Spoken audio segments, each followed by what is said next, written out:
Hey, welcome to Seeking Ishvara. Somebody just recently asked me, this will be a different type of video, by the way, but somebody recently asked me, how do you start? Where did I start? Mm, and just to give you a little bit of information about me, I had a lot of deep trauma in my childhood years. And that translated, I carried it with me, you know, throughout my life. I'm 30 now. And right around COVID was when I started to recognize those patterns that my mind created from that trauma and how it was affecting my life. And then I started to ask myself, well, do I have to let it? And around that same time, I also started reading books by like Joe Dispenza, Eckhart Tolle, Michael Singer, and started learning about consciousness, and then realized that like I wasn't conscious ever. And it was a safety response to my trauma. And because I was never safe in the present moment when I was growing up, where most of like our patterns for our adult lives are formed, I was never, my mind thought to be in the present moment, to be mentally where my physical body is, was never safe and was not a good idea. And so I grew up with that. And if you let those patterns, whatever it is that you learned from the men in your life when you were young, the women in your life, and then you let those patterns grow, they'll just become stronger and stronger. It's neurological wiring that happens in your brain.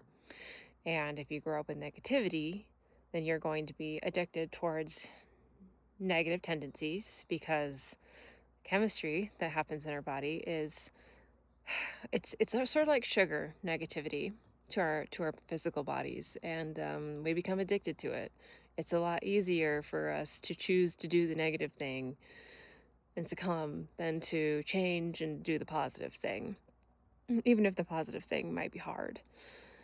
So the advice that I give is, if you're starting out on this journey of wanting to change your life, wanting to become more conscious, wanting to become in control of your mind, that voice that's in your head that takes you out of the past, or that takes you into the past, into the future, and takes you out of right here, right now.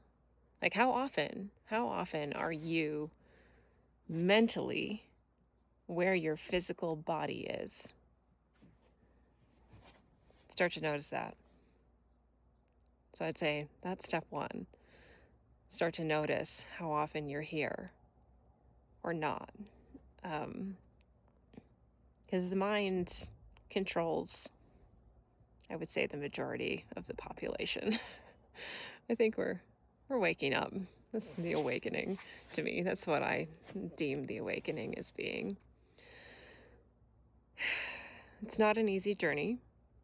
It's not, like, for me at least, it wasn't like, oh, this is what the present moment is, and then I was there all the time. No, it was a gradual, step by step, recognizing that when an experience happened, a universal test, an experience happened to me, and my mind was like, wanted to go to all of the bad things, like, oh, this is what happened like last time, you should do this. Recognizing that that voice in your head is an opinion based off of your past and the patterns that you've ingrained in your mind, but it's not actually you.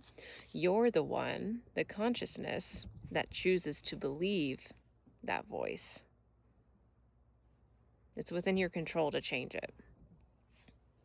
But it starts by noticing what it is and what it's saying to you. And once you start to just have that awareness, then you can start to separate. And I'm also going to say this because once you start to notice, you're going to be like, well, I want to be in control all the time. And when I started, nobody really explained this to me. It just was sort of like, you're the witness, start observing your mind.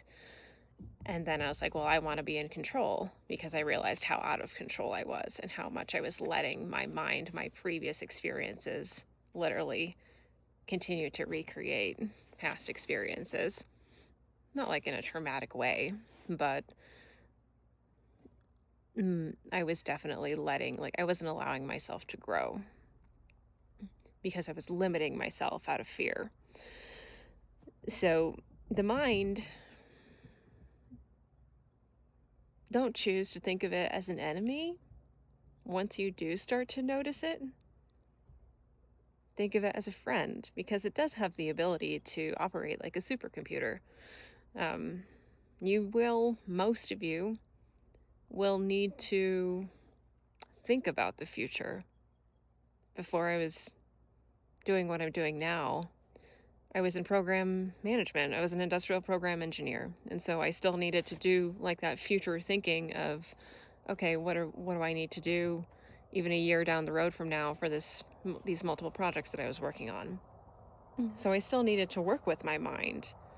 I just didn't want it to take over my life anymore. So when you start on this journey,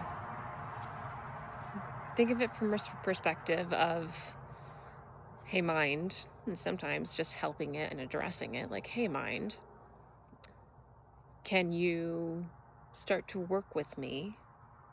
I want to break my patterns that I've been conditioned myself in the past. But that doesn't mean I don't want you in my life. And can we start to work together to a bigger and brighter future? And once I shifted my perspective to that, my thoughts became a lot quieter and they became more focused. Granted, even today, I'll still get the debilitating thoughts of just a whole bunch of stuff, but I'm definitely a lot more focused and a lot more present than what I was 6 years ago at this point. In 2021, I couldn't even hold my concentration, my focus, to be in the present moment for 3 minutes listening to a song. I was thinking about work. So I've come a long way, and you can too, regardless of if you've had, one trauma experience or one thing that you can't get over, or years, a decade or more of something that you can't get over. It's possible. There's light at the end of the tunnel. So start to notice. This is the first important thing. Choose to change. That's probably the most important thing. And then start paying attention to what happens in your mental reality, in your mental landscape, but then also the physical reality. Because the brain rewiring can't occur just because maybe it can. Again, I haven't experienced it. So going off of my own experience, it didn't occur for me by just saying, oh, I choose to change. The universe sent me then experiences. Life happened. And I'm talking about in terms of going into conflict with somebody, breaking bones, or something like that, like life experiences. Opportunities were presented, and I had the choice to keep making the decisions that I've always made, or, which continues the cycle, continues the wiring of the previous patterns, or go, I've made these choices based off of what happened to me in the past. What if I were to make a different choice?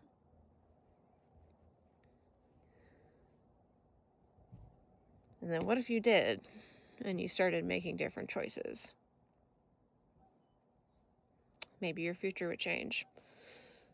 The catch is, if you decide to make that different choice, the universe is gonna make sure that you stick with it. So it's probably gonna test you again in terms of another life experience.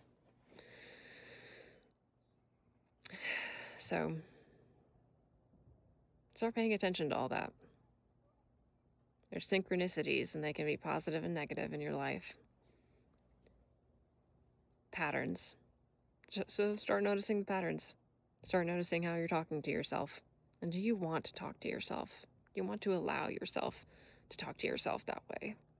Your mind to talk to your consciousness that way? And do you want to do you want to believe what your mind says based off your past?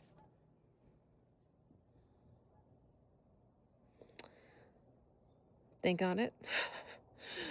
If you want to read some books, Becoming Supernatural by Joe Dispenza. Oh, The Power of Now by Eckhart Tolle. And The Untethered Soul by Michael Singer. Those were the first 3 books that really helped me start to see. So, and I've since read many other books since then. But, yeah. So, if you've made it this far, thanks for listening. You're on the path. And just know that all is possible as long as you choose to do it.